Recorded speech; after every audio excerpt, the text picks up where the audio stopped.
Hello, everybody. Welcome back. Hopefully you all, like me, got another cup of coffee to enjoy our first keynote of the day. And, I almost feel like our first speaker here needs no introduction from his work at helping to shepherd multiple stakeholders surrounding the ongoing SBOM work to his viral mixology videos and RSA conference presentations. He's a pretty well-known personality. And I know I always love getting a chance to chat with him about how we get a better handle on what's in our software. So without further ado, ladies and gentlemen, please welcome Allan Friedman, Director of Cybersecurity Initiatives at NTIA within the U.S. Department of Commerce. Allan, it's all yours. Guy, thank you so much. And before I want to begin, I want to thank both the Council of ISACs and OASIS for putting together a great program today. This really is, if the speakers over the next few days are going to both drill into my passion project, SBOM, in quite great detail, but also cover a lot of ranges of supply chain security.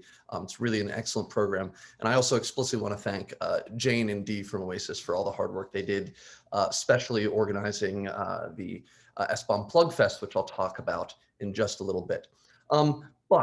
So as I mentioned, we're going to have a number of chances to talk about SBOM over the next few days. So what I wanted to do was sort of talk a little bit about the overall journey, just cover some of the basics so that everyone's on the same page, and of course, highlight what the US government has been doing, both NTIA and across the US government. So first, we're referring to this as a journey, and there are a couple of things we want to sort of pull out from that metaphor. So first is that, right, it's not going to be a magical silver bullet, right? This is often people say, well, SBOM won't solve everything. And so, yes, I know if you look at all the things that talk about SBOM, they'll say, yes, SBOM won't solve everything, but it's a very important to be set up in going the right direction. And transparency really is in that direction. And also, I think the thing to acknowledge is we've made some progress. There's still a lot more to go, both in terms of getting to the basics of a software bill of material, and then leapfrogging from there to have even greater detail and more information about what we need in our software supply chain. So there's a lot we're going to need to think about on this journey. And one of the things I want to start with when we talk about security is I like the analogy of Maslow's hierarchy of needs, which is to say, right, there's a lot of stuff we know we want, but we need to prioritize what we have.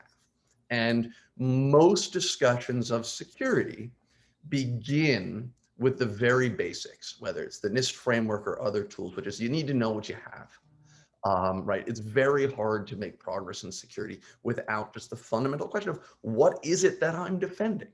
And so that's a lot of where we're going and where we're starting from when we think about SBOM. At its core, what is the goal of SBOM? It is to know what are the components that we have in our software, and to take that data and then be able to build on it and map it into very specific use cases. Some of them are simple. Hey, is there a known vulnerability in this chunk of software? And some of them are going to be a little more complicated, right? So, hey, once I know that this particular open source component is being used, let me watch it carefully to make sure that, say, we're not using, a brand new developer key isn't contributing to this, which could be a sign of fraud. So this identification is really what the core of SBOM is all about. And this isn't unique to software or indeed security. Knowing what we have enables a lot of great risk approaches. So many of you have heard a bunch of us use the analogy of a list of ingredients, and I think it's a very powerful analogy for a number of reasons, right? One, we acknowledge that the list of ingredients doesn't magically help you, it doesn't magically make you eat healthy. It enables that work. You still need to do more things after that. But it's also very difficult to eat healthy without that list of ingredients. And similarly, we know that risk is going to change based on different perspectives. So I love the analogy of a Twinkie, right? One, always fun to joke about non-biodegradable snacks, but two, something that's quite noteworthy is that Twinkies contain tallow. So one, you need to know that tallow is beef fat, right? We need to actually know what the things and the ingredients mean. And I'll get back to that in a little bit. But The other thing to know is, hey, for some people, eating tallow is fine, right? I'm already committing to eating a damn Twinkie, so what's the harm in getting a little beef fat? That's a perfectly valid perspective. On the other hand, we all know people who have a dietary restriction, a religious belief, a food sensitivity, where that actually is a big deal. And the list of ingredients empowers them to make that approach. And moreover, I'd argue from a market perspective, having this data enables a lot of value. It enables us to function more. It enables us to sell things like Twinkies rather than having flat out bans. So the value of having transparency further enables this. And we see this in other areas as well. I would argue that security in the security space, having the CVE, the way of naming and tracking a component, obviously doesn't fix things. It's just a string, but it has enabled a very diverse and functional marketplace on top of this. So at this point, I realize, I've been talking about SBOMs for a couple of minutes now, and I realize not everyone may know exactly what this is. So let's just have a quick toy example so we're all on the same page. Here's our story of Acme application. Acme application, or Acme appliance, if you're in the embedded space, has two dependencies, Bingo Buffer and Bob's browser. Bob's browser, in turn, depends on Carol's compression engine. A couple of things to flag. The basics for each of these isn't that much detail, and we'll talk about the minimum elements in a little bit later, but essentially getting to the idea that we need to know where this component come from and some very basic details about it. But the goal is not to have every single piece of metadata about these components, but enough data so that we can map it to other sources of data. The other thing I want to flag here is we don't necessarily assume complete data. And in fact, one of the goals here is to explicitly acknowledge known unknowns. So in our story here, we know that Acme application has exactly two dependencies. So we have all of the top level dependencies for Acme application. We don't know whether Bingo Buffer has any dependencies or not. We don't know anything about it. And we know that Carol's compression engine in this story has no further dependencies. It's just that.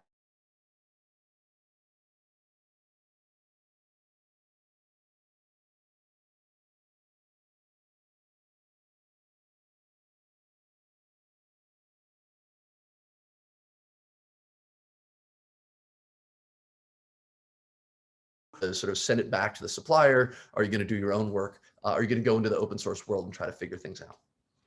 And forgive me, I just got a flag notice that says my internet connection is unstable. I really hope that doesn't cause any problems. So the other approach, and I want to thank Duncan Sparrow for creating the metadata for here. This is, what is an SBOM? At its core, it's just metadata. It is what's there and what we have. And I'll talk about how we can convey that. But it's in the end of the day, it's nothing super magical. It's just metadata. But also important to acknowledge, as we sort of think about it, what does it mean for the big picture of supply chain security if we can't do this, right? If all we're proposing is creating a set of metadata that just says, what's the software depend on? What does that depend on? Given all of what we're going to be talking about for the next 2 days for supply chain data and supply chain assurance, if we can't just say what the basics are, what does that say about our ability to train and improve moving forward? And I'd put it to you that, in fact, there are industry associations and folks in the community who aren't wild about regulation, understandable, but who say, hey, you know what, this is already best practice internally. And so at very least, we need to sort of make sure that we can think about this from any given supplier's perspective to say, hey, can any organization do this so they know what it is that they're shipping? So this is a good idea. It's important to acknowledge why we aren't doing this today. And I know that Josh Corman tomorrow is going to talk a little more about the history of this idea and some of the controversy around it. But first, I think it's important to acknowledge that, hey, people have been trying in various corners for a while. And part of the reason that people have been reluctant to share this is not everyone has always been good at tracking their open source licenses and obligations. And there are also commercial obligations that say, hey, well, you can't tell anyone about using this. So we're getting better at managing those restrictions and obligations today. I think that's now a much better understood practice.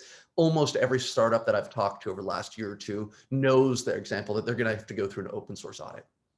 Also, we want to acknowledge that it's hard, right? Especially if we're trying to get this to be machine readable. It's had some challenges, and we'll talk a little about that. And the other thing is that it's complex. It's not just technical. This isn't something that we can just engineer our way out of. We need to integrate this into approaches.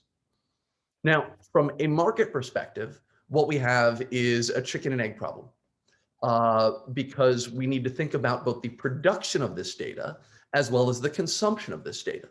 No one's asking for this data, so no one's supplying it. No one's supplying it, so no one's asking for it. Which means that in modern automated world, when we need tools, we need to sort of find the leverage point for thinking about those tools. And indeed, as we follow this across the supply chain, or the life cycle of software, there is value at each step of the way. Whether you produce software, you're choosing software, or you're operating software. And here's some language that came from a recent publicized document, and we'll talk a little about that in a moment, but it sort of walks through how an SBOM can be used for developers who are using it to track their software, and for people who are buying or selecting software, because of course for open source, you don't buy it. And then if lastly is your operating software, being able to know when there's a potential vulnerability.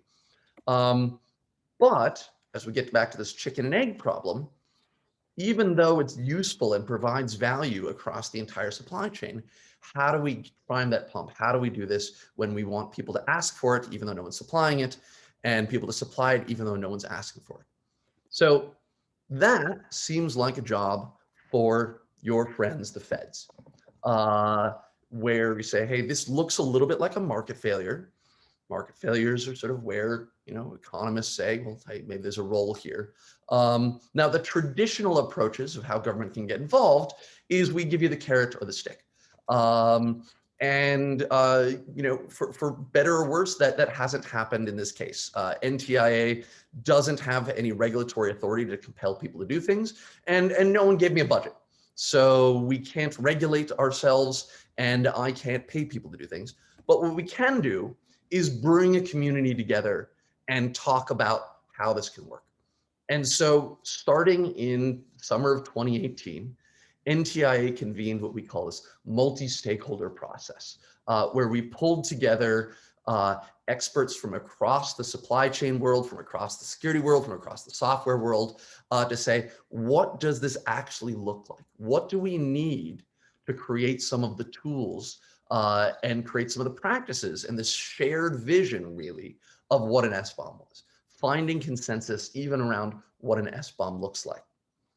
Now, there are a couple of principles that NTIA started with and that the community itself reaffirmed or even nudged us to over the last 3 years.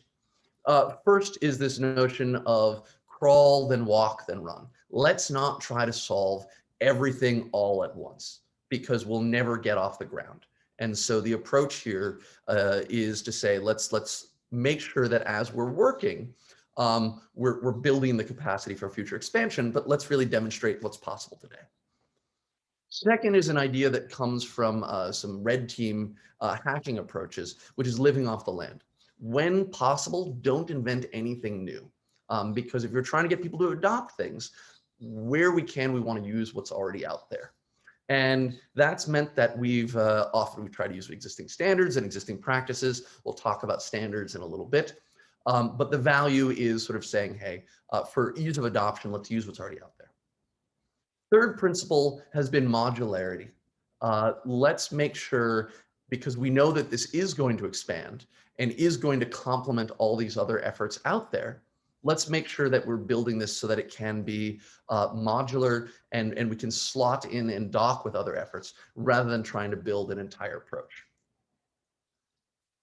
And the last point here is that we need to balance the idea of harmonizing existing solutions, right? There, you're doing it one way, you're doing it another way. Let's see how we can reconcile them while still maintaining flexibility. One of the key points that we keep coming back to over and over again is that different parts of the software ecosystem have different requirements, have different needs, have different expectations. And so if you try to build this one-size-fits-all approach, you're going to have a bad time. But we still need to have interoperability. And this is very important, just pointing out that we have a diverse ecosystem doesn't mean that we have to throw up our hands or even that we're allowed to throw up our hands. We still need to move forward. So early on in this NTIA process, we identified sort of 3 main areas where we needed progress, and that they were all interrelated. We needed to understand the architecture and what the overall goals and the definitions of SBOM were. But that depended on the use cases. How do we think about SBOM? What are we trying to do this for? And both of those depended on, well, what we had already. Again, if we weren't trying to build something new, if possible, how do we actually implement this and what does it look like at the interface of technology, of business operations? So we tried to sort of understand and tackle these 3 issues separately. They were each separate working groups, but they were all interrelated. And so took us a little over a year to come up with the very basics of what an SBOM is. And you can think of this as the what, the why, and the how. These documents were published at ntia.gov/SBOM. Still a URL that I'm very proud of, one of the shortest URLs for a government project, I think, out there. And that's sort of given us our direction, where we focused on saying, let's look at minimum viable or the basic core of SBOM. Let's make sure that we're thinking and considering and supporting use cases, and that we're going to use some core basic data formats, including SPDX and CycloneDX and SWID tags, and I'll get back to that in a little bit. The other thing that we tackled very early on was this question of, can we SBOM today, right? Let's just try this. Now, at that first meeting that we had, that NTIA hosted in Washington, D.C., you remember meetings in Washington, D.C. in 2018, folks were excited about it, but we also had some people saying, oh, this is impossible.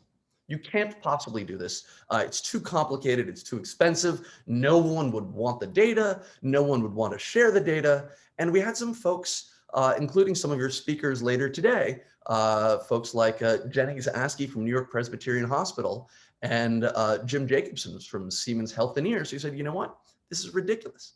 We want this, we need this, we know we're going to have to do this. Let's just go off and try it. And that's been another thing that really has come out as a positive experience from this community, is to say, hey, based on the best ability that we have today, let's try this. And that way we can continue to iterate and make progress. And that demonstrates not just the technical side, but helps get the organizational buy-in and think about the incentive side of things and identify what isn't working, right? We think these things work, but we forgot about this. So this is a missing area. So turns out this has been going strong now for about 3 years. The healthcare sector has done a proof of concept, a partnership between some of the biggest medical device manufacturers on the planet and some of the best hospitals in America to sort of show that they can generate SBOM data and that the hospitals can use it against predefined use cases. It's continued to iterate, including through the last 1.5 years. Most of you are probably aware that the healthcare sector around the world was a little preoccupied saving lives, a lot of lives over the last few years. And the fact that SBOM has remained a priority, I think, is very telling about how important it is. And in fact, this idea of a proof of concept has expanded. The automotive sector has picked this up, and under the auspices of the Auto ISAC, they are sort of, again, showing that data can be shared between suppliers for the automotive sector and the automotive manufacturers, the OEMs themselves. And they're doing that inside the ISAC. And NTIA has just begun a partnership with the Department of Energy and Idaho National Labs to do a similar exercise in the electricity, in the energy sector, where we're, again, bringing together large manufacturers, and you'll hear from a few of those later today, in the energy space, and their customers to say, can we generate this data? Can we use this data? What are the gaps? How do we need to think about this? Let's cover the basics and then expand it and make it more advanced and more enriched as we go. The other thing that the community has done this year is introduce the idea of plug fests, of let's test this. Now, this is an idea that I have to confess I learned about from active OASIS participant Duncan Sparrow, who comes from the telecom world, where, right, in the networking world, where we have these ideas, we have these specs, we've built the stuff, now we put them all in the room, plug them in and see if they work, because they have to interoperate. And the vision here is to say, for the data standards and the way we're describing it, can we generate SBOM data today? And can we use it? And can different tools that generate produce data that looks similar? We had our first one in April. We had our second one yesterday. It was, we tried to do a morning one and an evening one in US time so we could get participants from around the world. And we had folks from Japan and Australia and India join, as well as across the US, to say, here's a set of targets, software, both, and let's try generating SBOMs for them. Let's look at them, see how comparable they are. And this has been really helpful. It's helped validate some important things that the community had talked about, but now we sort of have some more concrete data around, such as there are clear differences between SBOMs that are generated from source software, right? Purely source world and repos, SBOMs generated at build time. And if you're interested in the actual executable of what's on your network, that's probably one of the most important areas. And then SBOMs that are generated post-build from binary analysis, because of course, there's a lot of software that we don't have the source for, that's already built, that we're going to want to know about. And that's something the community has helped realize is, oh, we need to think of these three types as almost separate SBOMs. And that's okay, but we need to make that explicit.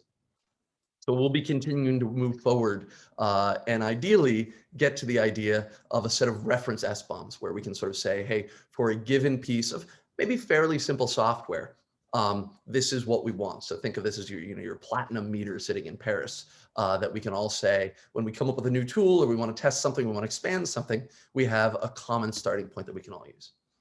Now, I alluded to this earlier, there is a tension as we think about the future of SBOM, which is harmonization versus flexibility.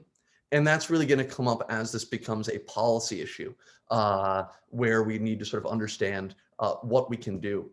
But, and this is also manifest in the idea of technical standards versus practices.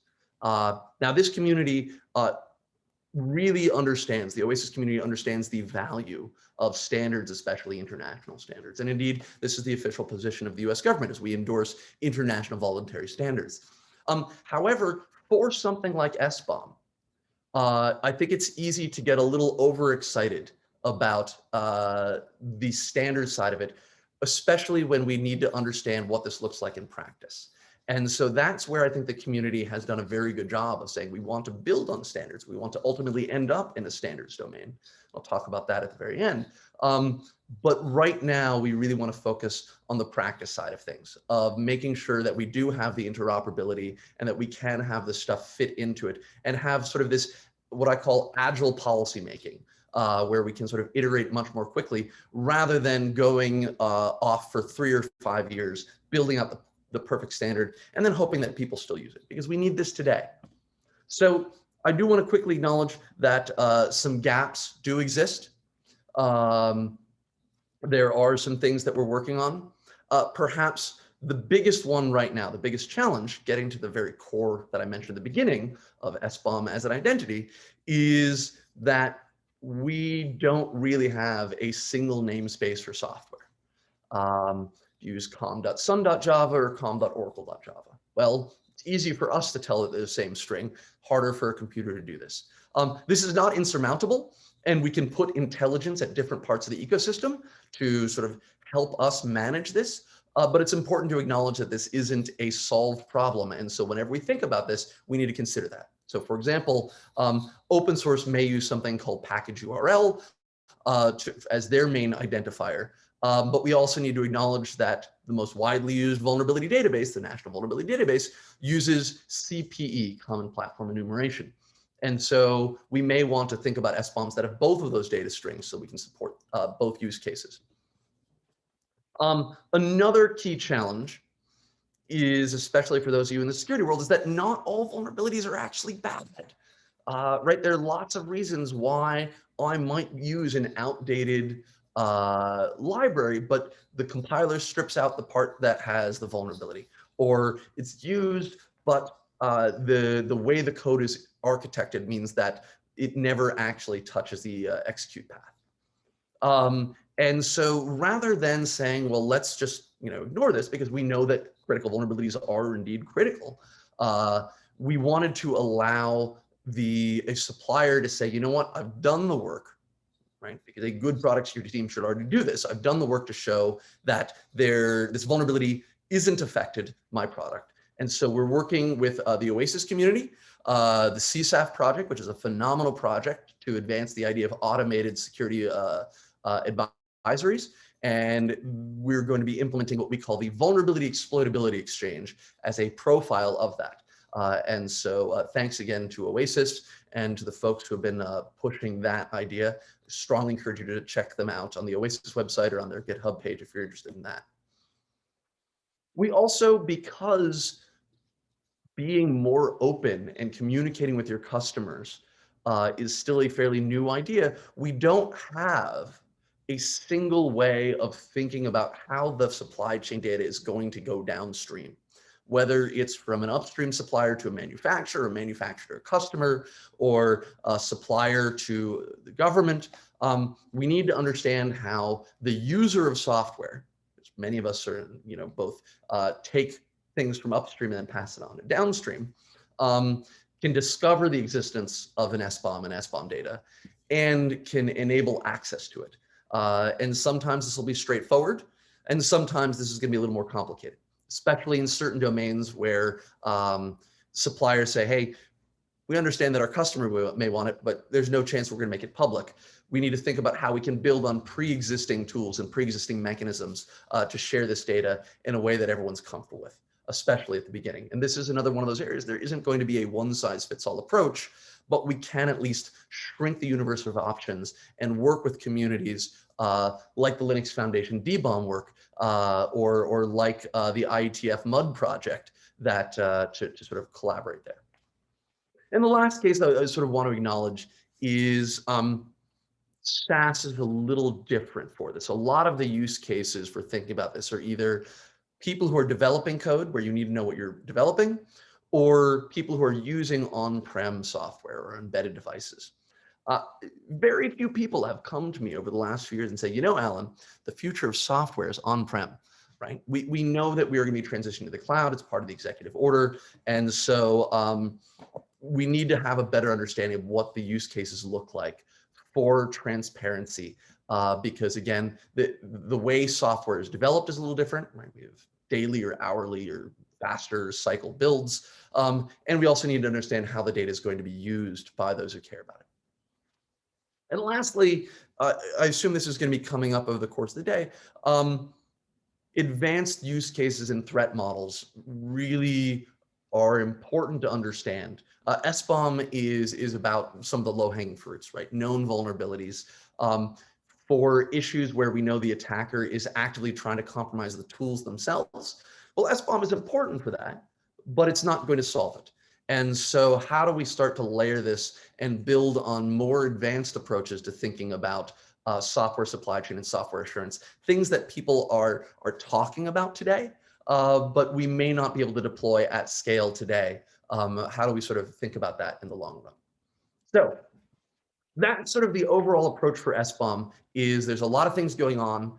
We've made so much progress over the last few short years. But of course, as I said, there still are some things that we need to acknowledge. Now, why isn't this already happening? This is such a great idea.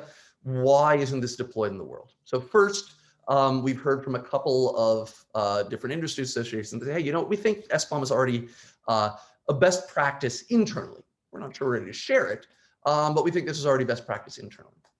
And I've also heard from the director of product security from a very large tech company say, we like this idea. It'll be helpful for us. We're going to do it when someone makes us. When this is a requirement, then we'll do it. We're preparing for that eventuality. But I think part of the challenge is, right, folks, and this is something that's been interesting to me personally is sort of what are the limits of this voluntary public-private partnership approach. We've made a lot of progress. We've certainly spurred a lot of innovation in the private sector. There are startups that are now explicitly devoted to thinking about SBOM. But is it ubiquitous? It's not.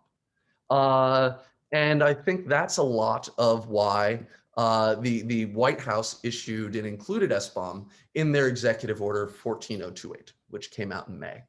And I wanted to sort of read one quote from it, which is from the introduction, which is, "The trust we place in our digital infrastructure should be proportional to how trustworthy and transparent that infrastructure is."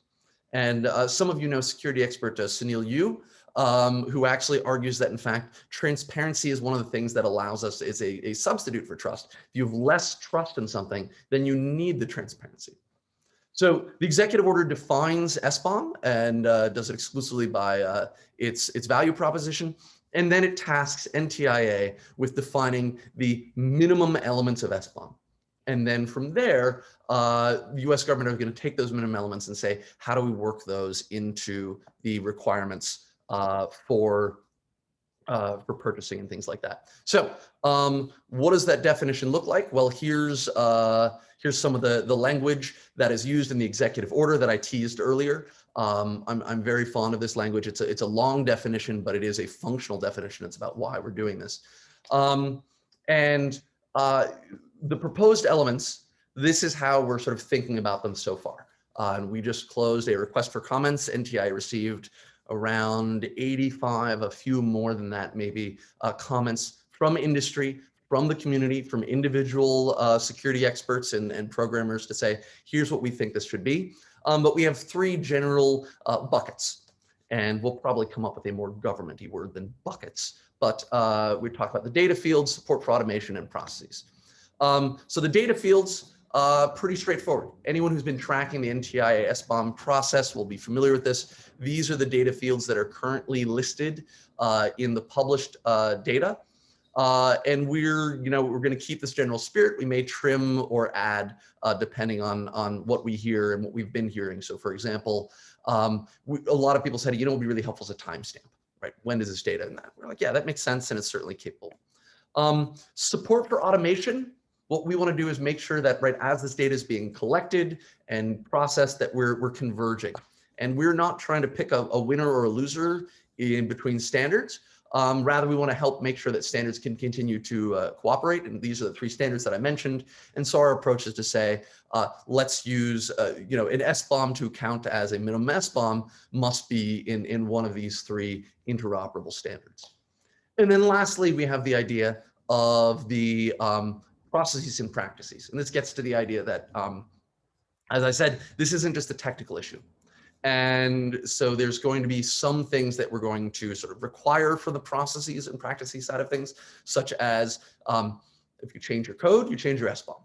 And then there are going to be some things where we acknowledge, listen, there isn't a single way to do it today, but these are things that everyone must think about whenever they are writing this rule or requirement, such as how will the SBOM move around and so on. And then we'll also have some discussion in there about what the future of SBOM will look like, right? These are things that aren't part of the minimum elements, but either are recommended or, maybe not even recommended, but this is what the future is going to look like. And so that's what we're going to be publishing that on July 11th. So coming soon. So what is the future of SBOM? So one, it depends on industry and the community leadership, right? These are like so many aspects of tech. It will come out of smart people sitting around, scratching their heads, solving problems and finding compromises. There are government drivers here, starting with folks like the FDA, which was requiring this for medical devices, moving through other areas, and of course, the recent executive order that I just talked about. And then I think we're going to start to see this in standards and guidance. And this is where those of you who are in those corners should definitely be thinking about it. We want to see a common set of practices and market expectations.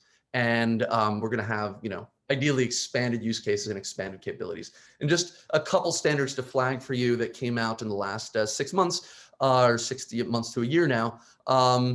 this is out of Europe. These are two NISA standards. One of them is on IoT security and supply chain that explicitly calls about the value of SBOMs.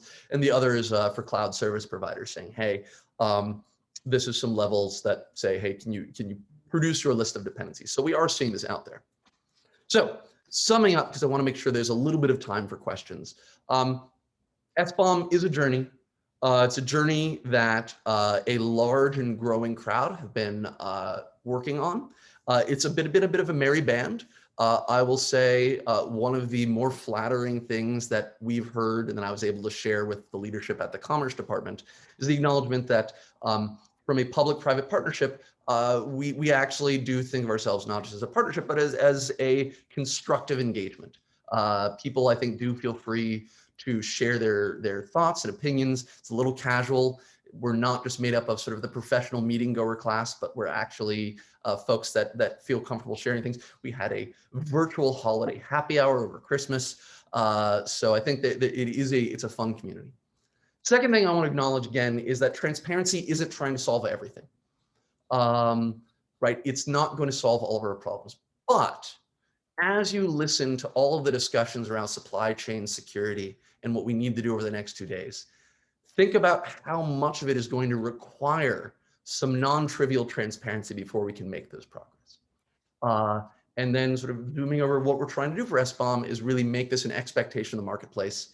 And again, one of my core goals in government is to say, how do we make it cheaper and easier to do the right thing? And that's really where we want to go. We would love your help. If you haven't been able to participate before, there's plenty of time. There's a lot of work to be done. Published documents are at ntia.gov/SBOM. You can find out more about the process, including the working groups, ntia.gov/software transparency. And feel free to reach out directly to get involved. Hashtag SBOM on Twitter. Join the conversation, roll up your sleeves. We need your help. And Guy, with that, I think we might have time for a couple questions. Awesome. Thank you so much, Allan. That was fantastic. Like I said, I always enjoy talking with you or hearing you talk about this as someone who ran open source program offices in a previous life where SBOM was a key component of how we dealt with open source. It's definitely great to hear all of this. You know, we're waiting for questions if any of you have them, and people have been we've been saying in chat, if you have questions, please put them in there and then I'll read them and post them to Allan. But as we're waiting for some of those, something occurred to me that you said I'd love to ask you a question about. You said you only got only 85, or I say only 85 comments on this stuff for SBOM. And it kind of strikes me that seems like a low number considering how important this is going to be going forward. Do you have any sense of why that is, or how we would maybe increase those questions or comments to help drive this forward for something that's going to be used by so many people with so many stakeholders? So to put that number in perspective, first, we gave industry 2 weeks notice, which is very short. And also for reference, NIST, which led some work on a much broader class of problems, right? All of Section 4, especially defining critical software, which is going to be fundamental to thinking about the requirements in the executive order. They had an even shorter window and required 2-page responses, but it only came from around 100, maybe a few more individual people were filing comments, or individual parties or organizations were filing comments. So we actually think that 85 was quite impressive given the very short timeline.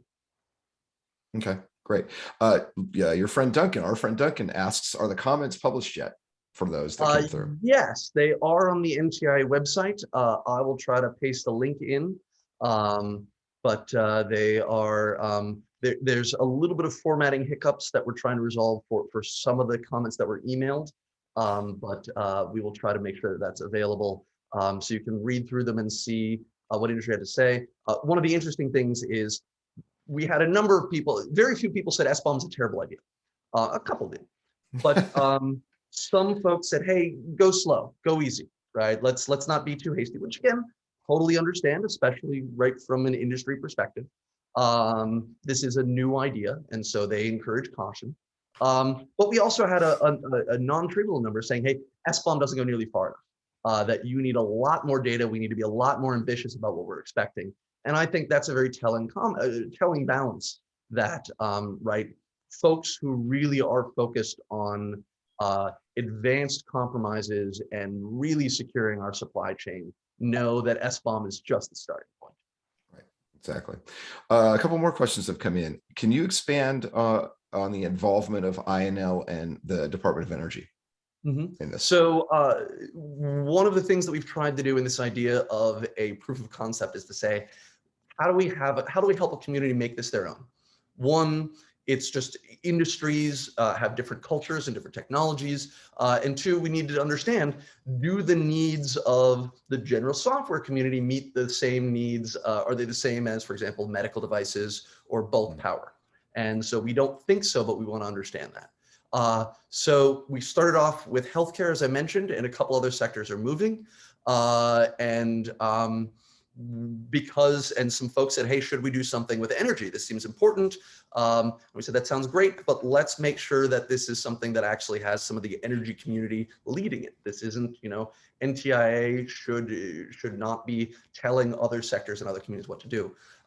So INL, Idaho National Labs, the Department of Energy, stepped up to help coordinate this and run this. And so we think of this as a very constructive partnership. And as Duncan has pointed out in the chat, Ginger Wright, who knows way more about supply chain in the energy sector than I ever will, including the hardware side, will be talking a little bit later today. Awesome, sounds great. We have a little bit of a buffer between, so I want to get this last question in from our own Jamie Clark here at OASIS. How does this practice move? Because I think it's important. How does this practice move from single country fiat to global practice? And it's funny, I asked somebody else this the other day in a different context. I'm curious to hear your answer. We've always worked very hard to make sure that SBOM wasn't seen as an American effort. And indeed, as I mentioned at yesterday's Plug Fest, we had folks from around the world. We're translating, JP CERT has been translating some of these documents into Japanese. We hope to have that published very soon. And I've been working closely with the Japanese government. I'm in touch with folks in Brussels and in London on this. So we want to make sure this is an effort. From a U.S. government perspective of especially the respect to the executive order, I think that really is sort of one of those functions that help catalyze the movement. But that means folks from around the world who want to sell to the U.S. government, folks who sell to the U.S. government who also sell around the world, will be partnering together. Ultimately, this is going to be something that will be codified in international standards. We absolutely believe that must occur. But what we want to make sure is that this can scale and scale globally and meets the needs of different communities around the world before we try to lock that in. And then we think it should be a fairly straightforward practice to standardize. Cool. Yeah, I love that approach, by the way, because I mean, it fits. I think I said in a tweet actually mentioning you that I love that because it fits with the let's do an iterative open source style approach as far as making this a practice and then work on what the standardization looks like, which is the reason I came to OASIS, to marry kind of the open source development methodology as well as the standards practice. So wonderful. Allan, thank you so much. It was fantastic to hear your presentation. And folks, we have a few more minutes before we jump into our next room. So please grab coffee, bio break, whatever you need. And once again, Allan, thanks for your time. Appreciate it. Thanks so much for having me. Okay, bye-bye.